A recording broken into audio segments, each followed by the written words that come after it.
ಸ್ಥಾನ ವಹಿಸಿಕೊಂಡು 42 ಪೇಟೆಂಟ್ಗಳನ್ನು ನಾನು ರೋಬೋಟ್ನಲ್ಲಿ ಕಂಡುಹಿಡಿದಿದ್ದೀನಿ. ಇದು ಅತ್ಯದ್ಭುತವಾಗಿರ್ತಕ್ಕಂಥದ್ದು.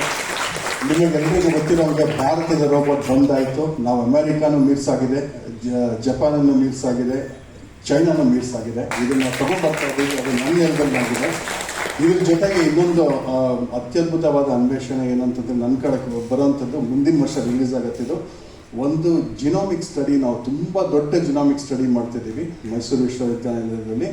ಅದು ಈ ಪ್ರಪಂಚದ ದೊಡ್ಡ ಒಂದು ರಿಸರ್ಚ್ ಅಂತಲೇ ಹೇಳ್ಬೋದು. ಸೊ ಇದರಲ್ಲಿ ನಮ್ಮ ಪಾತ್ರ ತುಂಬ ಜಾಸ್ತಿ ಇದೆ. ಈ ಕೆಲಸ ನಡೀತಿದೆ. ಅದ್ರ ಜೊತೆಗೆ ಮೂರನೇದು ಪ್ಲಾಸ್ಮಾ ಇಂಜಿನ್ನ ಕಂಡುಹಿಡಿಯಲಿಕ್ಕೆ IASc ಪ್ರೊಫೆಸರ್ಸ್ ಜೊತೆ ನಾನು ಕೆಲಸ ಮಾಡ್ತಿದ್ದೀನಿ.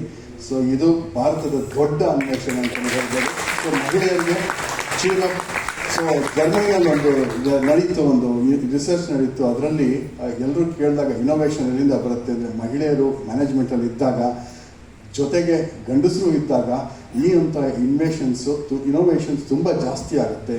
ಈಗ ಭಾರತದಲ್ಲಿ ಇರ್ತಕ್ಕಂಥದ್ದು 14% ಪಾಪ್ಯುಲೇಷನ್ ಅಷ್ಟೇ. ಅದು ಮಹಿಳೆಯರ ಒಂದು ವರ್ಕಿಂಗ್ ಕೇಪಬಿಲಿಟಿ ಅಂತ ಹೇಳ್ಬೋದು. ಇದನ್ನು ನಾವು ಬದಲಾಯಿಸ್ತಾ ಇದ್ದೀವಿ. ಭಾಳಷ್ಟು ಜನರಿಗೆ ನಾನು ಫ್ರೀಯಾಗಿ ಟ್ರೈನಿಂಗ್ ಕೊಡ್ತಾ ಇದ್ದೀನಿ. ಆ ಕೆಲಸಗಳು ನಡೀತಾ ಇದೆ. ನಿರಂತರವಾಗಿ ದುಡಿತಾ ಇದ್ದೀನಿ. ತಮ್ಮೆಲ್ಲರ ಆಶೀರ್ವಾದ ಹೀಗೆ ಇರಲಿ. ದೈವದ ಶಾಪ ಅನ್ಕೊಳ್ಳಿ, ದೈವದ ವರ ಅನ್ಕೊಳ್ಳಿ, ನಿಮ್ಮ ಸಾಧನೆಗೆ ಯಶಸ್ಸು ಸಿಗಲಿ ಅಂತ ಹೇಳಿ ಈ ಜಯಂತಿ ಸೇವಾ ಸಮಿತಿಯಿಂದ ನಿಮಗೆ ಹಾರೈಸ್ತಾ ಇದ್ದೀನಿ.